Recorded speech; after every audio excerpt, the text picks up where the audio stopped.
One of my favorite humans on earth. I've known him since I was about 20 years old. Not very long, just a little while. We won't say how many years that is. But seriously, you guys, he's one of my favorite humans because he is passionate, so passionate about how much he cares for people, about how much he loves people, and it will permeate this entire room with excitement and love. Get ready for one of my favorite humans. Here we go, Brent Gove. Love you. She's awesome. How you guys doing? Come on. I love it. Late in the day, last speaker, you get to leave after this. You guys ready to have some fun? You ready to go to the next level? You ready to have a breakthrough in your business? Man, I've had them. So I recommend get on the edge of your seat, take notes, and go, I'm gonna squeeze the nectar out of this talk, and I'm gonna apply it to my life. Everyone write this down. First thing, ready? High energy equals high performance. Think of that. Someone comes to your house, they're boring, they're not very good, they're selling Cutco knives or solar, and you're like, yeah, okay, thanks. But somebody who's got that, they walk in, they light up the room, they got that energy, they're excited, they're smiling when they're talking, and they talk just a little bit faster than normal, right? But they just have this energy. Like Shireen doesn't necessarily talk fast, but she has an energy about her. Can we all agree? Absolutely. You'll notice that with the speakers up here. Now, a lot of the speakers are really intense and radical. I'm a beast. And they're doing all that to try to move you because it's late in the day. Can we all agree? In fact, I'm going to do a little test here real quick. You guys into this? Well, before I do the test, I want to say congratulations. This is awesome. Give yourselves a hand. In fact, everyone stand up real quick. Stand up. Spread your legs. Do a little stretch. Get the back, over there. We'll do like a rugby haka, Let's go, man. The All Blacks, I love it. The Kiwis. Stretch a little bit. I feel good. Move your arms a little, Okay, grab it. Sit back down. You're good. That's all you get. But congratulations, Chris and Shireen and Tony, and I don't want to leave everybody out. There's a lot of people that put this together, but this is awesome. And next year, you just bring more people. It's how you grow. But I got to check on you real quick. So everybody say the word silk. What do cows drink? Water. They drink water. I've never seen them out in fields chugging on some vitamin D. I told you it's late in the afternoon. Oh yeah, cows drink milk. Now there's always the analytical the baby calves drink milk. Okay, yes, I know. It's not the point. Okay, so honestly, you just failed the cognitive test. Just give me straight up. So now we're going to have to play a game. You guys ready to play a game? I'm going to recognize the handful of you that get this right. And you're going to go, there's no answer to this, but there is an answer. And I'm going to have you stand up and we're all going to applaud you and go crazy when you get this right. You guys ready? I just caught you, right? So everybody pick a number between 1 and 10. And you're going to talk out loud. No talking because it'll give some things away. But pick any number between 1 and 10. You can't pick 1, you can't pick 10, but you pick any number between 1 and 10. So again, you got that number in your head? Multiply that number. I don't know what your number is, but multiply that number times 9. So for example, if you pick the number 3 times 9, and you have a new number. So everyone pick your number, multiply that number times 9. Now you have a new number, and guaranteed it's some sort of a 2-digit number. I have no idea what your 2-digit number is, but you know your 2-digit number. Again, don't speak, don't say it out loud. Now take that number. For example, if your number's 14, the 1 and the 4 and that make up 14, add them together, so you'd have 5. So whatever your number is, if your number's 16, the 1 and the 6 makes 7. So whatever your number is, again, no talking, add the 2 digits together in your number, as I just explained. Now you have a new number in your head, whatever that number is. So I want you to subtract 5 from that number quickly. Subtract 5. Now you have a new number. Now I want you to give that number an alphanumeric equivalent. 1 is, if your number's 1, it's A. 2 is B. 3 is C. 4 is D. 5 is E. 6 is G. It may take a second, all the way to Z, but assign that number the alphanumeric equivalent. Now you're thinking of a letter. Everybody got their letter? No saying it, but just got your letter. Now, if you have B, I want you to, for example, pick a country that starts with that. So B, I think of Brazil. A, America. C, Chile. So whatever your number is in your mind, think and focus on a country that starts with that letter. Now you're thinking of a country. Now I want you to think of the last letter of that country. So like in America, that would be A, but you, whatever country you have, think of the very last letter. Now think of an animal that starts with this letter. We're almost done. Think of an animal. What animal starts with that letter? Again, no talking, no helping. Hey, you two, no. Hey, I'm looking at you two. No helping each other. Now you have an animal that starts with that letter. Now think of the color of that animal. I want you to think of the color of the animal. And now you're going to win or lose the cognitive test. What do you do thinking about a brown kangaroo from Denmark? Stand up if you got a brown kangaroo from Denmark. These are the people who've been drinking coffee. They did it. You're like, is that what you guys were thinking of? Who else here is a little freaked out? Somebody hits hands on his head like, how did I know what was in your head? Okay, I am an actual genius. No, it's trickery how I did that. But if you did it right, you were thinking about a brown kangaroo from Denmark. You could have said Dominican Republic and then got a C or something. But most people, it's all math. We'll explain it to you later. We're going to move on. I don't have time.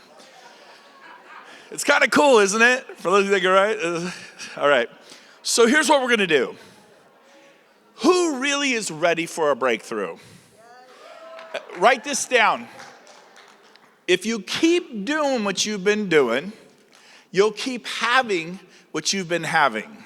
Simple concept. If you keep thinking the way you've been thinking, you'll keep getting what you've been thinking about. Write this down. What you think about expands. I think my husband is a wonderful man. I think my husband is a jerk. I think my wife is incredibly amazing and I love her. I think my wife is a jerk. And then you look for why your husband is a, and then your marriage gets worse and worse and worse, right? Your teenage son or daughter, like, oh, I can't believe they're doing this, and you're just doing this, and then you wonder why you're not close to your son or daughter. Or you think real estate's tough, interest rates are high, nobody's doing well, I can't do well. Stay with that thought. Is it going to serve you or destroy you? What you focus on expands. That's why Tony Robbins is always saying, focus on gratitude. Focus on what is good in your life. Every single one of us can get here right now and say, I have this going on in my life. And you look at us and you look at the Instagram posts and Wendy did a great job and you think she's ziplining through the mountains, but you don't know she's dealing with a family member that maybe got diagnosed with stage 4 pancreatic cancer. I don't know if I made that up, but the point is you don't know what people are going through. Can we all agree? In 2010, how did you spend your Christmas? I spent mine with my kids at the 99-cent store. We have 5 children back then, and we have 8 now. We had 5, and we gave each one of the kids a $20 bill, and they could buy 20 presents at the 99-cent store. Kathy got a 20, and I got a 20. We did Christmas for $140 in 2010. That's all we had. I don't know what you did, but that's what we did. And so, but you look on the outside, he's like, well, he's running the most profitable Keller Williams office in the world. 527 agents under one roof. I was on stage with Gary Keller, speaking to 10,000 people. But back home, we're having Christmas at the 99-cent store. You never know what people are going through. And so what you need to do is you need to decide what's going to move the needle in your life this year. What is the one thing you can do to move the needle in your life? Like if I could do one thing, what would give me the biggest bang for my buck? And for some of you, it's quit drinking. Nothing to do with real estate. For some, he's like, yeah, that's me. You guys were talking. I caught you. Now, so here's the deal. For some of you, it's saving your marriage. You could sell 100 homes, but if you get divorced, it's going to be a bad year next year. And it's going to be not fun this year, and that'll have repercussions for the next 20 years. For some of you, it's master lead generation. For some of you, it's get fit. My friend Clark Broom's losing weight like Slim Shady over here. You're dropping pounds. How much are you down now?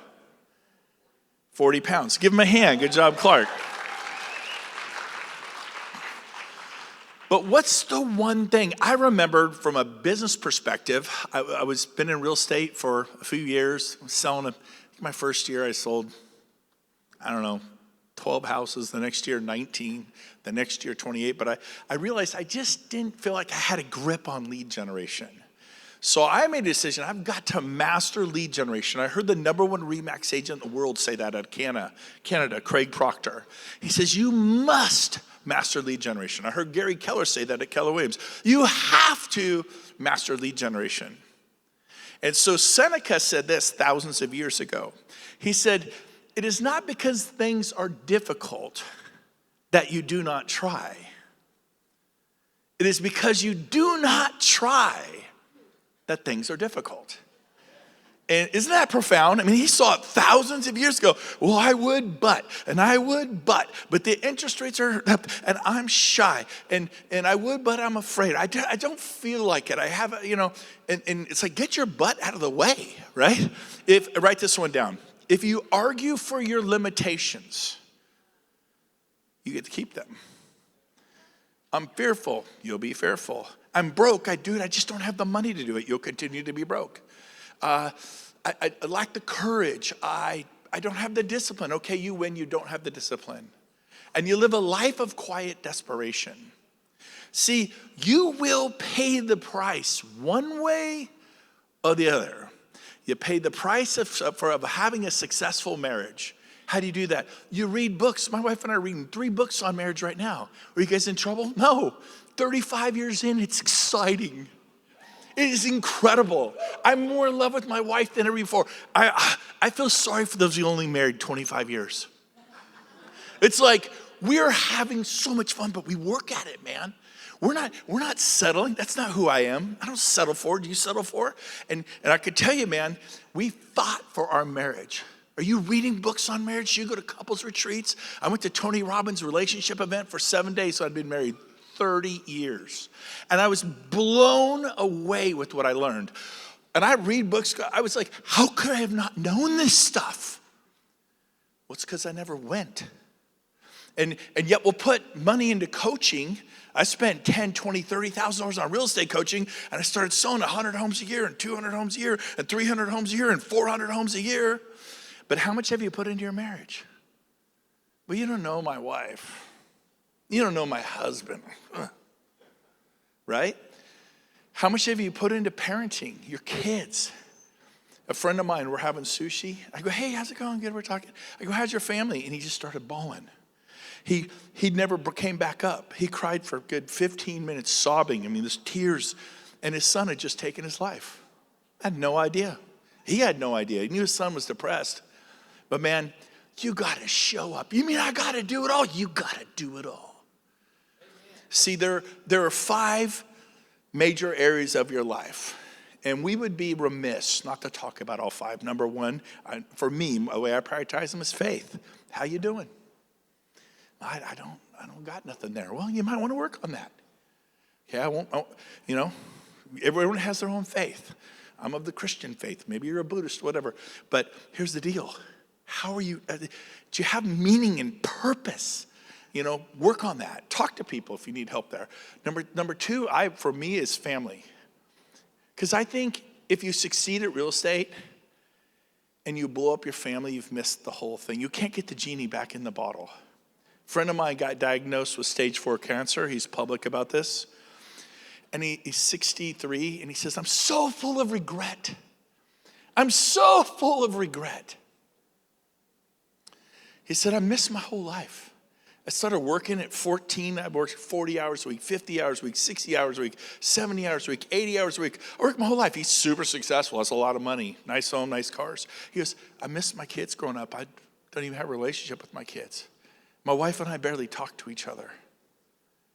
See, if you succeed at real estate at the cost of your family, so what do? You got faith, you have family, you have fitness, you have finance, what we're doing here, business, and you have fun. EXP, baby, making real estate fun again. But you got to put that all in your life. Well, no, I don't. I kind of disagree. I think the reason my wife and I have a great marriage is we've gone on a date every Wednesday night And every Saturday night for 35 years. It's like we're 19-year-olds and 23-year-olds, and we're just having a blast. And there were times that weren't that fun. Our date was Taco Bell for 99-cent taco. We'd do it, but I don't have money. Again, right? And then I would put in men's Bible study Tuesday morning, 7 a.m., Mel's Diner on Douglas. I would show up, and I'd feed my soul. I would go to church Sunday mornings at the 9 o'clock service, the 11 o'clock service, a place called The Rock in Sacramento. I would go to couples retreats with our church. I went to family events with our church because faith was number one, followed by family, followed by fitness, working on that, and then be patient with me. God isn't done yet, right? And then finances, and it's okay. We all do better in different areas, but you got to forgive yourself, but you got to be impatient with yourself. You got to be comfortable in your own skin. Write this down. You cannot fake authenticity. Be you. I heard so many great, like Justice, she was amazing, right? And the different speakers we've heard, wow. And you don't have to be them, but you better be you. And think, well, I might turn off a certain type. I tend to not resonate well with engineers. And I don't. And I don't particularly like working with them. They don't particularly like working with me, and I'm good. Your tribe is your vibe. Your vibe is your tribe is your vibe. I like working with people like me. They're fun, they're loving, they're kind. Their energy's good. I had a woman the other day, I'm on a listing appointment, and she's like, stinking real estate agents, you're all a bunch of car salesmen, and she insulted me for an hour. Did I say this was the other day? It was like 9 years ago, but it feels like the other day. I'm like, did I really just say that? So I lied my face off. It was like, but here my point is, it felt like the other day. I still remember it. And she gets done, and she's like, well, I'll let you know what I'm thinking. I said, I'm going to save you the trouble. I said, you know how you get to pick who lists your home? And she lived in the best neighborhood in a multi-million-dollar home. And she was, yeah. I go, we get to pick too. And I've made a decision while talking to you, if you've insulted me again and again and again for like the last hour. It's been quite abusive, actually. I'm smiling like this. It's almost been comical how, like, whoa, I don't know what's going on with you, but I'm going to pass. She goes, what? I said, yes. I go, you've insulted me again and again for like an hour. I go, I'm going to pass. I go, there's no amount of money on the planet that I would be your listing agent. It was so awesome. I thought you said you love Jesus. I did, but I'm a sinner saved by grace. Anyway, so back to my story. I'm like, because after you've been doing this, I started in 96, almost 29 years ago. After a while, any veterans here, you begin to listen to the still small voice that goes, he is cuckoo. She is cray-cray. They are nutty. And she will require a pint of blood and a pound of flesh before it's over. And no amount of money is worth it. Well, what's he talking about? You're new. What do you mean? You go to bed at 9, 10, 11 at night thinking about them. You wake up at 2, 3, 4 in the morning thinking about them. You wake up again at 6:30 or 7, if you can even get back to sleep, thinking about them. And it's not like, oh, I love Dave and Pam. That ain't the way you're thinking about them. I'm not talking about those clients. You need to go home. Some of you need to go home and go, boom! You need to fire some clients. Brian Buffini taught me that 29 years ago. What's he talking about? I was new. I get it now. You learn to listen to that still small voice that says, don't do it. You're like, but the other voice over here is, but they're all you got. Like, I don't have anything else. I can put up with some abuse. I mean, it's a $60,000 commission for crying out loud. You got to listen. It matters. Write this down. The principle of vacuum. What is the principle of vacuum? The principle of vacuum goes like this. Get rid of what you don't want in your life to make room for what you do want. That means some toxic, negative clients got to go. So how do you do that? You call your number one competitor. Tad Thompson, Windermere Homes. I like him, but he was my number one. I go, hey, Tad, I got a good one for you in Granite Bay. You want her? Sure, what's her name? Karen. Anyways, so I referred her to Tad. She's, no, I'm sorry.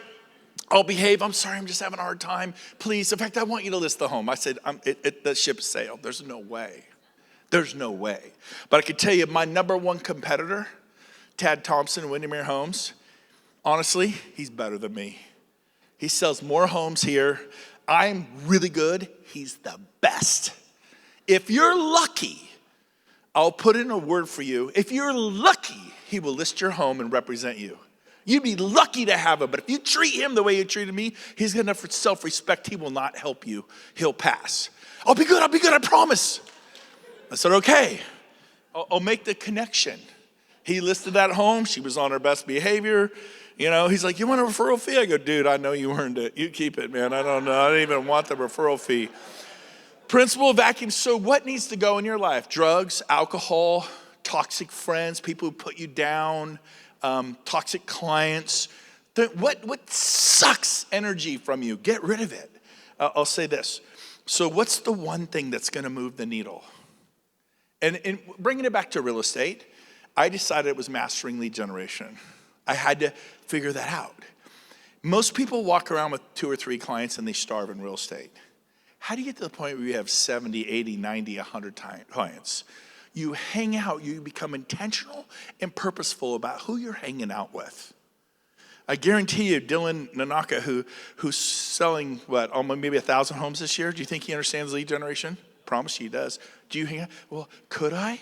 I heard of a guy on stage like this. His name was Jay. He lived in Oklahoma. He was the #1 Coldwell Banker agent in the world. I'm with RE/MAX.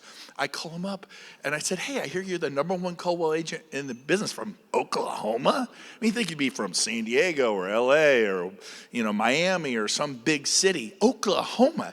He was selling 668 homes a year in Oklahoma. I said, you don't know me, but I'd give anything to fly out to Oklahoma City, then drive 2 hours out into the sticks to Lawton, Oklahoma, and just shadow you for the day. I won't say a word. I'll just sit in your office in the corner, in a chair, drink coffee, and observe. Shadow, just shut up and watch. He goes, sure, man, come on out. It was that easy. See, the difference between me and you is you didn't get on an airplane. You didn't do that. You've heard about shadowing people, but you didn't do it. Why didn't you do it? I don't have a good reason. And you wonder why you suffer. You need to find somebody in real estate you respect. And if they live in Minnesota, you're flying to Minnesota. If they live in Florida, you're flying to Florida. If they're in British Columbia, Vancouver, you're flying up there to hear John Sy. Wherever you like. Right? And I watched him all day. Didn't talk. At the end of the day, he goes, hey, you want to grab some dinner? I said, sure. He goes, what'd you learn? I said, wow. People call you every day to list their home. I've never even, how is it even possible? He goes, but because I watched them all day, I go, I noticed they're all coming from a radio ad you're running. He was on the radio. Was I running radio ads? So you observe and you copy. And I copied him. And he said, yeah, I got this Clear Channel ad guy. We run these ads. And I'm selling 600. People call him every day, 2-3 times a day to list their home. Do people call you 2 or 3 times a day? They don't, because you didn't get on a plane. I did. Friday night, I'm invited to Toronto. I live in Northern California. Toronto, Canada is thousands and thousands and thousands of miles in another direction. My buddy goes, hey, I'm going to Toronto. You're coming with me. I said, I'm not going to Toronto. When? Is it next month? He goes, no, tomorrow morning, 3 a.m. It's 9 o'clock at night. I go, Mike, I'm not going. I don't know why. I'm crazy. Canceled my open houses, canceled my showings. And 5 hours later, I was out the door and flew to Toronto for 5 days. He said, the #1 RE/MAX agent in the world is going to show us how it's done. He said, I don't want to go alone, you're going. It was $1,900 just for the round trip airline ticket. But I went. And I went from selling 40 homes a year to 400. But I said yes to me, and you say no to you. Stop saying no to you. The guy I sat with at that event, sit there with his arms crossed, legs crossed, eyes crossed, brain crossed. And he goes, look around here. We all paid $895. And there was 800 people. It was 2 of these rooms, And they're just everywhere. He goes, we are such suckers. I mean, do the math. The guy's making a fortune just doing these events, right? 800 people times 8. It was almost $700,000 in revenue right there in the room. And go, if he offers coaching, I'm out of here. Watch, he's going to offer coaching. He was right. At the end, Craig Proctor says, I got this great coaching program because you've got all the data, but you need coaching, and you need to sign up for my super conference coaching. It's normally $795, but if you sign up today and today only, it's $495.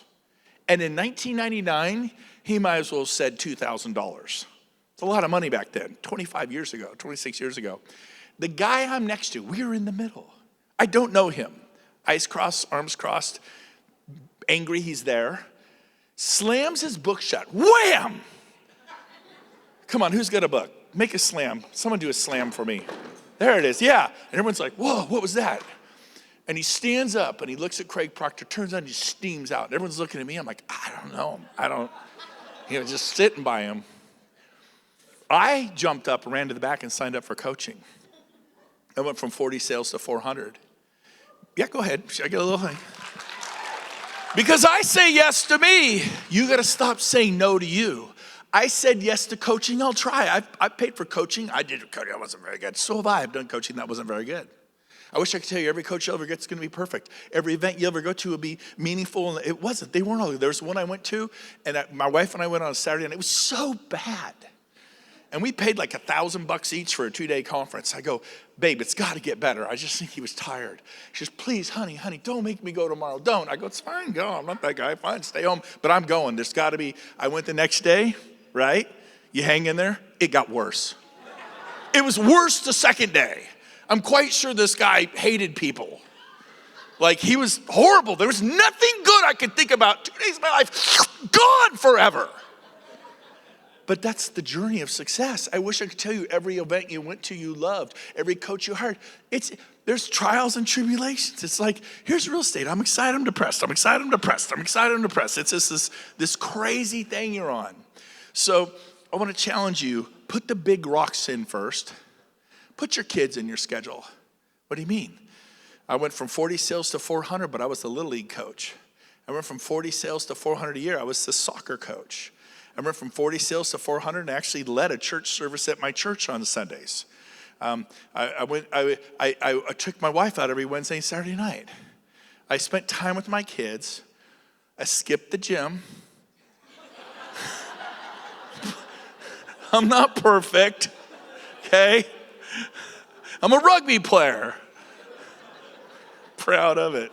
Now, but I golf every Friday morning. I've golfed for 25 years.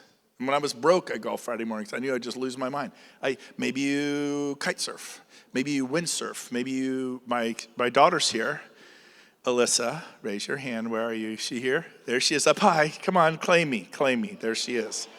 She runs marathons here in Hawaii. She's going to the University of Hawaii. She's amazing, beautiful.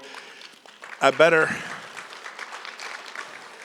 2.5 years ago, or a year ago, you're going to be married in about 2.5 years.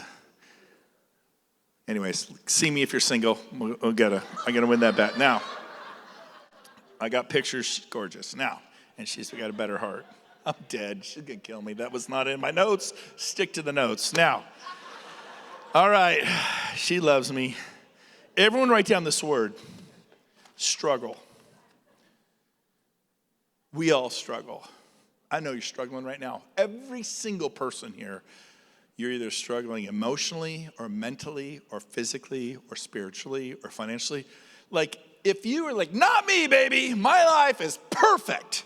Finances are perfect. My marriage, my kids, perfect. My health, perfect. Everything is just awesome. If that's you, just stand up. We want to commend you. Like, we'll whip you. We'll beat you up right now. We'll change that for you so fast. Like, not one person in this room. I wouldn't even tell we were going to whoop you. Now, so anyways, people have struggles. So key salient point number 1, high energy equals high performance. I know I said it before, but I really want you to get that. I went on a listing and I lost it. I said, why'd you choose the other company? I like to do a forensic audit. I'm happy you did. I'm work hard to bring a buyer. But, oh, you did great, Brent. I go, no, don't glad hand me. Seriously, what did the other person do that I didn't do? They must have done something, right? And, well, you were late. You were not prepared. You were dressed casually.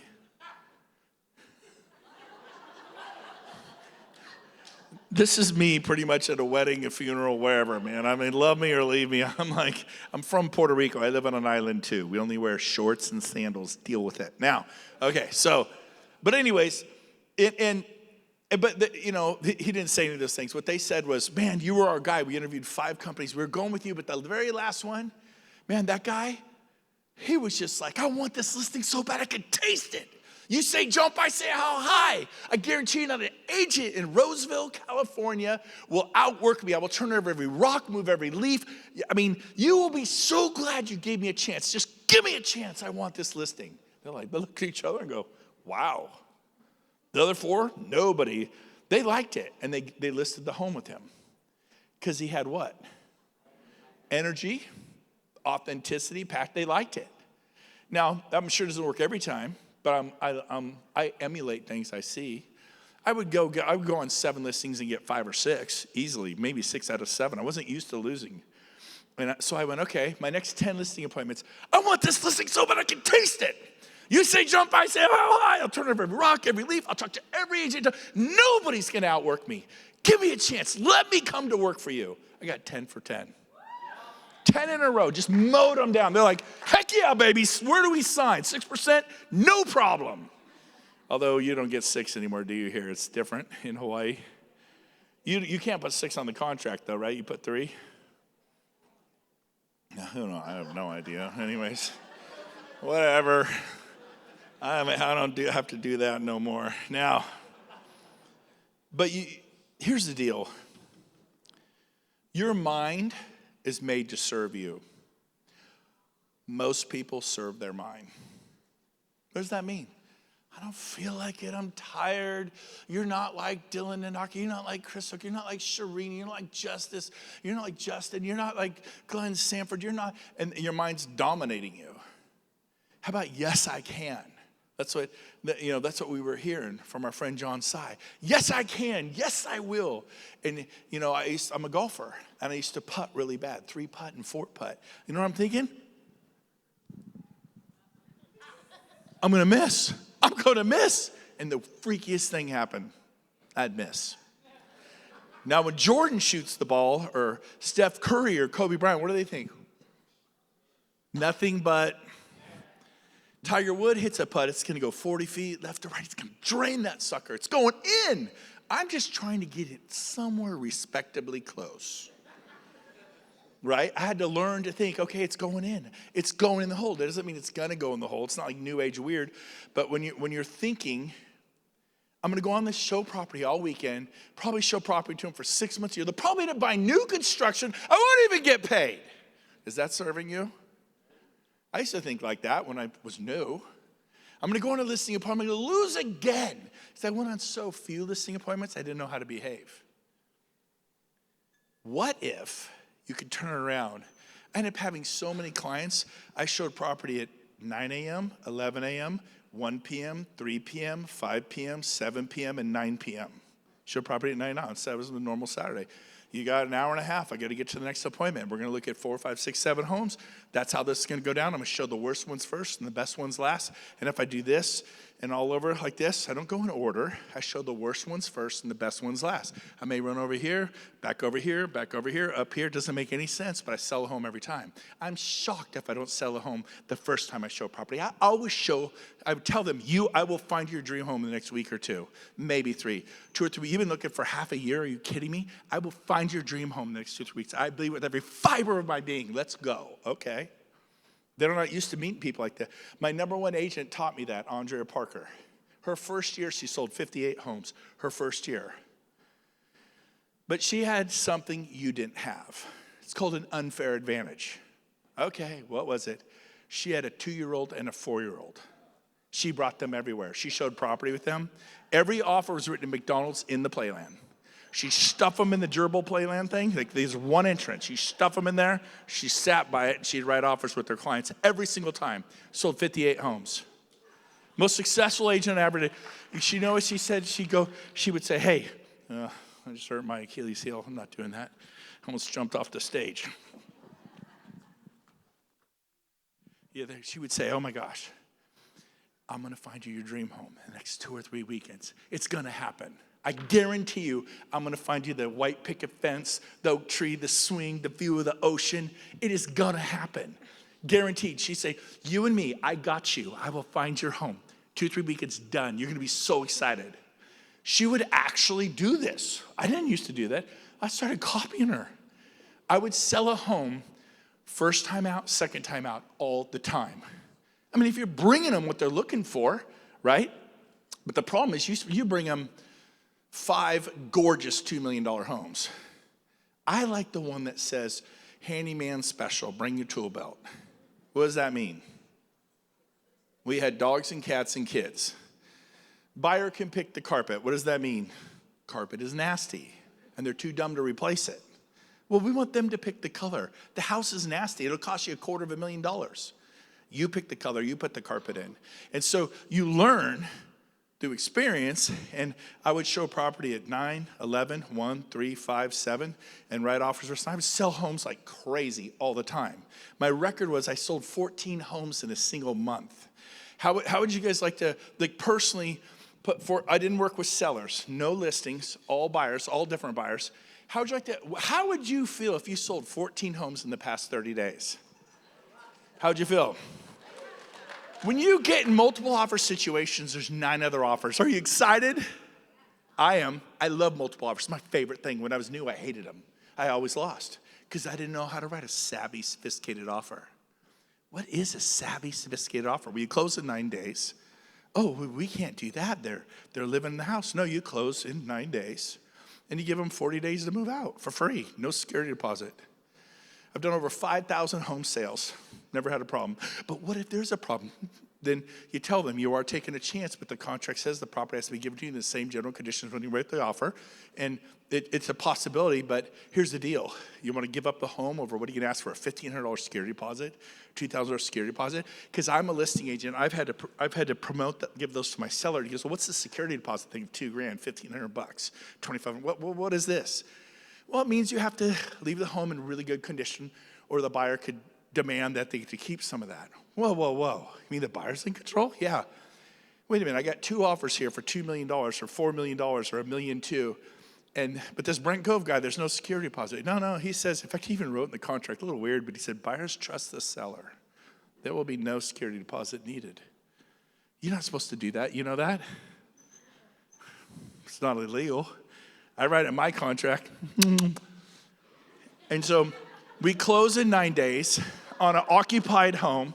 We get the keys 40 days from now. And close all the time. It's vacant. Close. Occupied. Close. Well, my lender can't close it. Find a better lender.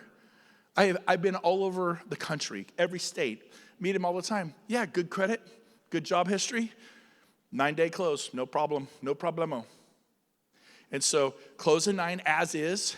In California, every sale's as is, but I actually write it like a 5th grader. I actually print it. It's win forms. I print the win forms. I write as is with a freaking crayon. Parentheses on page 1, like over additional financing terms. Does it belong there? No, but I have a billboard. I could tell you, hey, why did we get it? Because you guys wrote as is. They were all as is. I'm the only one who got credit for it. It was free to write as is like a 5th grader, but the seller goes, whoa! They got excited. You go, yeah, this guy is as is. They mean it. My earnest money deposit, they're putting, what could someone put down to buy a house in Hawaii? Give me a number. How much? Like down payment, the whole thing. $250,000? How about smaller? Is that normal? Every time they buy a house, $250,000? How much? 10,000? That's it? I'm not talking earnest money. I mean the whole down payment and everything, an average house. How much? 200,000. 200,000, okay. So we put, what's the earnest money deposit on a $1.3 million home here in the area? What would people put up? 25? Is that what everyone does? 25? They all put 25,000? Well, come on. Is that about right? 25? Okay, why not put up 100? Do you guys lose 25,000? Have you lost 25,000? No. Well, you put up 25. Well, we might lose 100. You're going to lose 25? We're not going to lose 25. Well, then you ain't going to lose 100. So I'll put up 100. I go, hey, everyone's telling you how bad they want the property. Who's showing you? Well, what do you mean, Mr. Gove? My client wants this so bad. We put up $100,000. Everyone's telling you who's serious. Who's showing you? Well, you are. Who's buying as is? You are. Who's closing in 9 days? You are. Cash buyer, close in 72 hours. Well, they can't get us the HOA docs that quick. They can't get us the prelims that quick. Yeah, sellers in default. Sellers in breach of contract, not us. We'll close in 3 days. Buying a home's like buying a pair of shoes. How much is it? $4.9 million. Wire the money. Well, you gotta have a home inspection. I could get a home inspection done anywhere in America or Canada tomorrow. Challenge me. I'll call 40 home inspectors. I'll call 80 I will call who you got? Who you got? Who could you cancel on and do mine? I'll give you $500. Cancel on them and do mine. That's not nice. I've never had to do that. It just came to me, okay? But I beg home inspectors, or they go, yeah, I have a cancellation. I could do it tomorrow morning. I guarantee you, any home, challenge me, try it.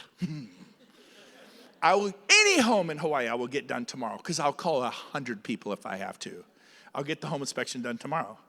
My home inspector's busy. Get more than one. My mortgage broker can't close at 9. Get a new mortgage broker. I did open houses on the weekend with it's 40-mile-an-hour winds and it's raining, and I had to wear 2 sets of clothes. And I've done open houses where nobody came, and you're in the back room, and it's depressing. How do you feel when you're in houses when nobody's there all day? Anybody? It drives you to your knees. I remember Antelope, California, being on my knees going, God, my family's like, it's 2008. We're in trouble. I'm behind, right? I was losing 30, 40, 50,000 a month, not a year, for years. Hundreds and hundreds of thousands of dollars taken. I remember going, God, please, please, God, send somebody. I remember laying on the ground, just going, please, God, please. And nobody came. And I'm like, oh, God.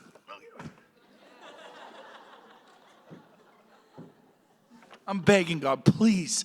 I'm like, my pastor had his daughter give me a check for $100 for groceries once. That was 1996, 97, my first year in real estate. I bawled like a baby, drove straight home, gave it to my wife. She went to Bank of America, cashed it, went to the grocery store and bought groceries. I've been there. When I got in real estate, my car was repossessed because we went bankrupt. They took the car. My neighbor let me drive his car. Went to turn my phone on, Sure West in Roseville, California. Oh, you went bankrupt, $800 deposit. I didn't have $800. I'm in real estate, I have to call clients. Cell phones weren't a thing back then in 96. You had to be rich. I called all my prospects from my neighbor's house 3 doors down. I borrowed a friend's car, a truck, flatbed, showed property in that thing. You can make excuses or you can make dust. You can argue for your limitations, you get to keep them. It hurts. That's good. You get some self-respect. You rise like a phoenix. And I've been there a few times, and it feels good to be on the other end, but you got to pay the price now or you pay the price later. So here's the deal. Oh, really? That's it? I got lost here a little bit. How we doing? We doing okay? Just a few minutes.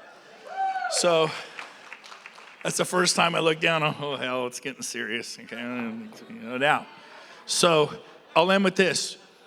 I got 5 steps you need to do, 5 action steps. Number 1, master lead gen. If there's nothing else you do, things are not difficult because it's not because things are difficult that you do not try. It's because you do not try that things are difficult. Your ego is not your amigo. Your ego's keeping you so broke. Your ego's killing you. Like, I don't want to look bad. You have to look bad. You have to suffer. Tiger Woods was horrible, then he got good, then he got great. Michael Jordan was fired. He wasn't even cut from his high school team, and he's the great one. Tom Brady was the last chosen quarterback in the NFL to become one of the greatest quarterbacks of all time. How about you? Who ruled you out?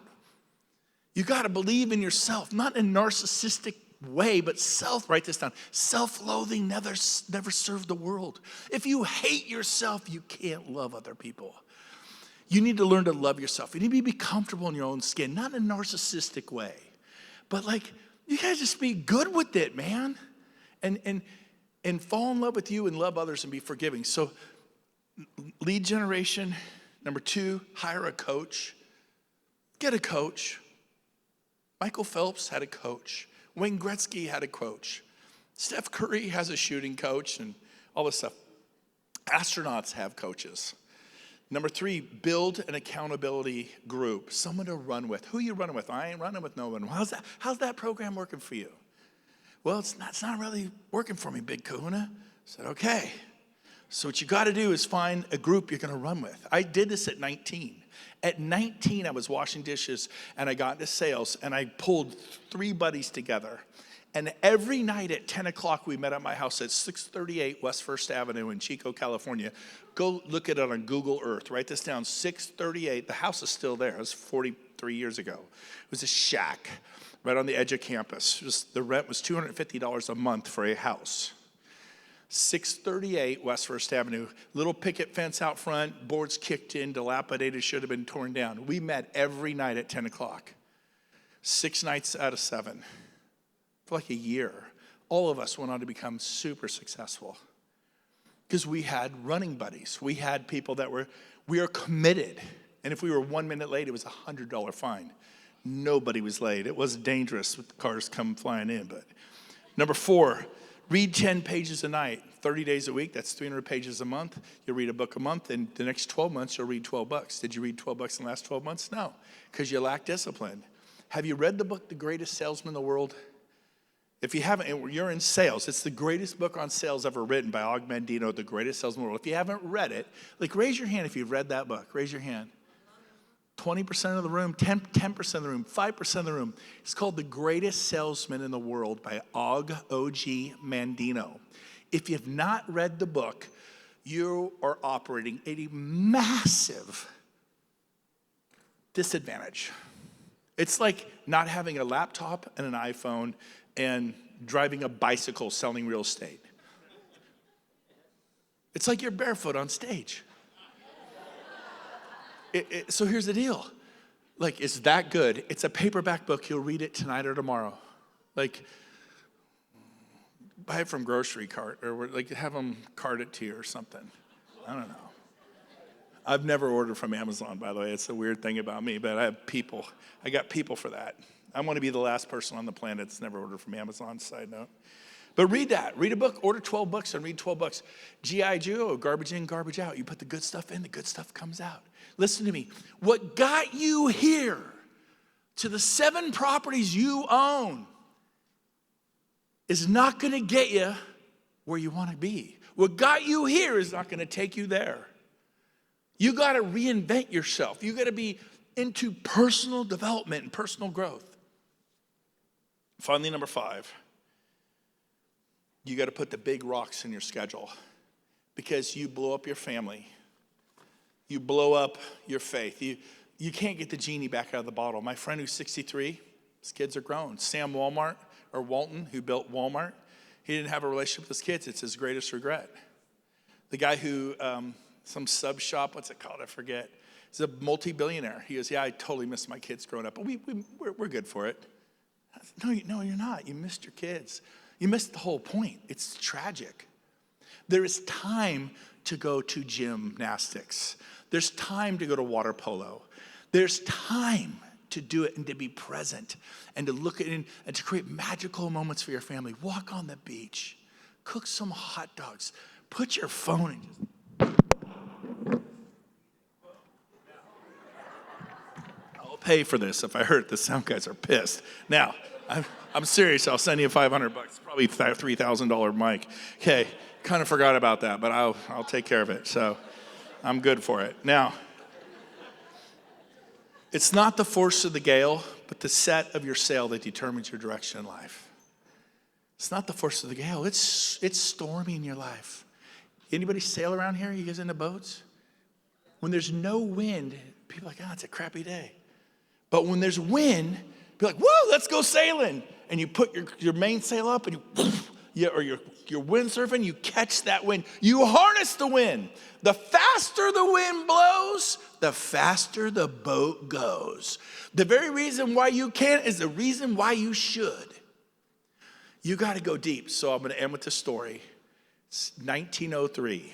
And to prove it, I'm going to throw my notes on the ground, and I'm going to strip. No, but there's not much more I can take off, okay? Trust me. This is a family show. So, and I don't have anything else but a family show ever, okay?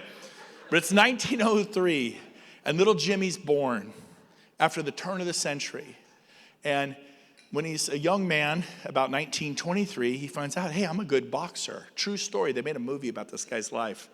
And he starts boxing. By 1929, he's making money at boxing. He's been boxing for 6 years.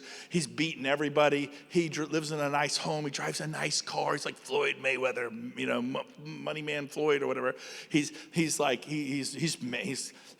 rings. He's got a fur coat, just like you see in the Roaring '20s. The fancy car, the home, and it's just all about the money for him.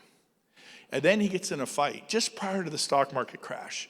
And this guy, bigger, stronger, badder, beats him so bad, he almost died. He fought so valiantly in that fight, he broke his right hand in the fight, but he almost died.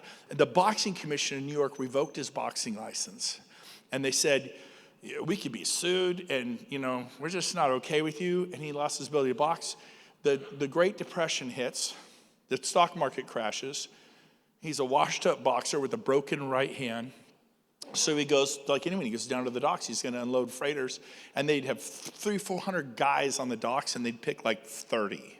And they'd see him. And if you ever saw the movie, you remember they're picking people. And he'd hide his right hand because he had a cast on it. It was all wrapped up. And he'd try to get picked to get money. And by about 1931, 2 years into the Great Depression, it's wintertime. He is not making enough money. His kids, he had 3 kids, they are starving. They have pneumonia. They can't get oil to heat their apartment in New York. The milk guy quit delivering the milk. He literally, the last morning, he's just going to go try to look for work. They had one little piece of ham, and his wife heats up for him. Remember the woman in Jerry Maguire, You Had Me at Hello? Yeah, she's the wife in this thing. And she's cooking him, just heating some. That's all he's going to eat all day. A little piece of ham, like one little piece. And he's about to bite it. He's starving too, but he's got to keep his energy up and go work all day to make a few bucks. And his little 3-year-old daughter wakes up. She goes, oh, Daddy, that smells good. And his wife looks at him, and he looks at her. He goes, oh, it's so good, baby. You want a bite? He cuts off a little bite. And Renee Zellweger looks at me, Jim, you can't do that. Jim, you need that. He looked at her like, come on, man.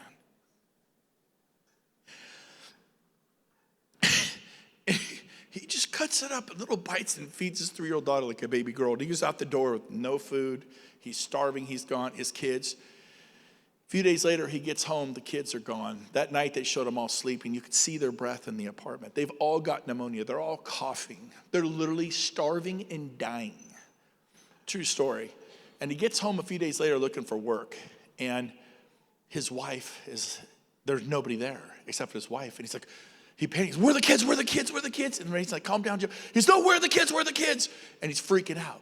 And Renee goes, it's okay, it's okay. Your Aunt Maud and Uncle Jim, they're going to take Cammie.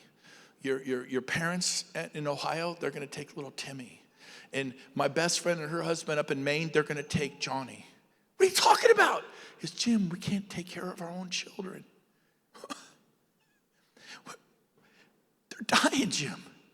And he snapped. He finally snapped. And he goes back to his old boxing promoter in the movie.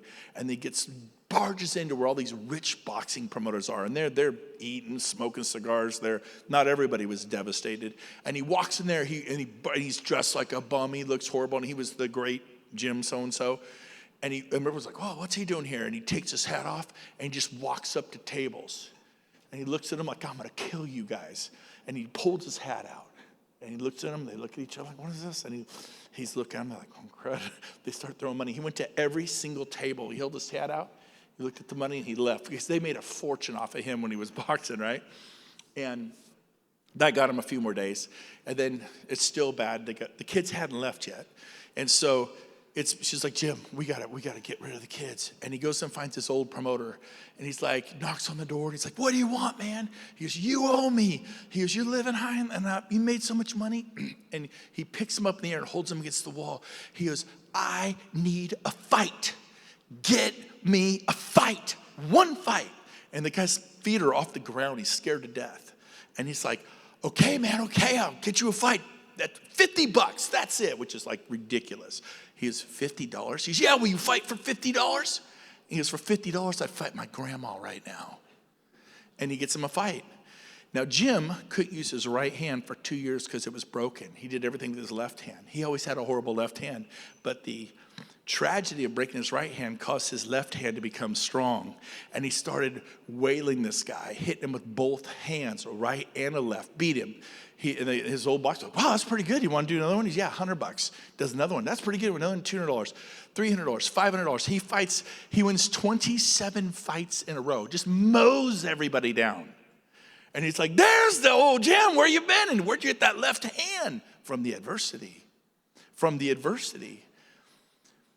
Adversity is the mother of invention. And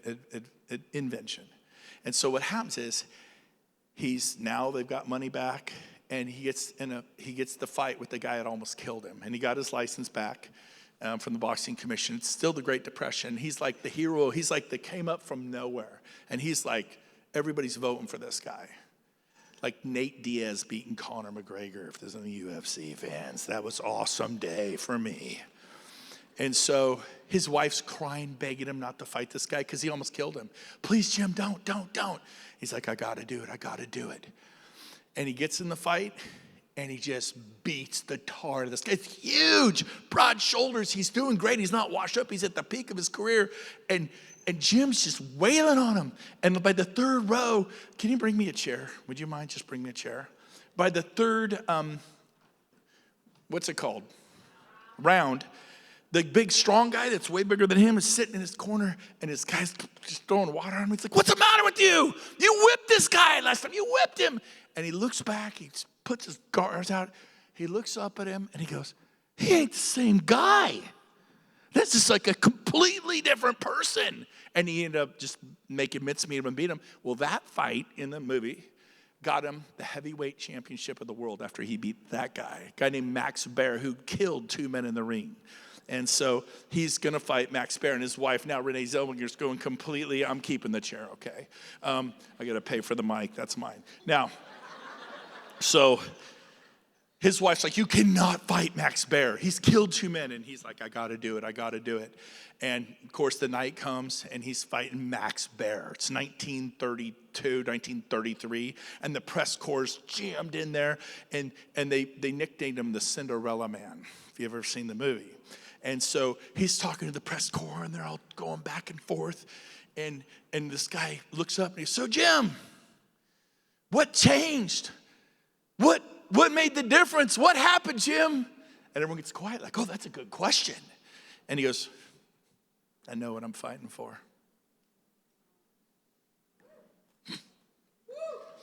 I know what I'm fighting for. And they're like, oh my gosh, they'll put their heads down. He knows what he's fighting for. Everyone's writing like crazy. Cinderella Man knows what he's fighting for. The same guy pops his head back up and rolls his hands down. I'll never forget it. And he looks at me and goes, what are you fighting for, Jim? Right? Follow-up question. Unlike, never mind. Anyway, so, and everyone looks up, and they're all, you could hear a pin drop like right now. And he looks at everyone and he goes, milk. I'm fighting for milk. No longer the Ferrari, the PBJ, personal business jet, the house, the rings. It's personal. It's real personal. Now, Max Baer, he was a punk. He was about the money, and he was like Mike Tyson. The guy was just incredible. And by the 5th round, our boy, James Brabennick's getting the light speed out of him. He's beat. It's not looking good.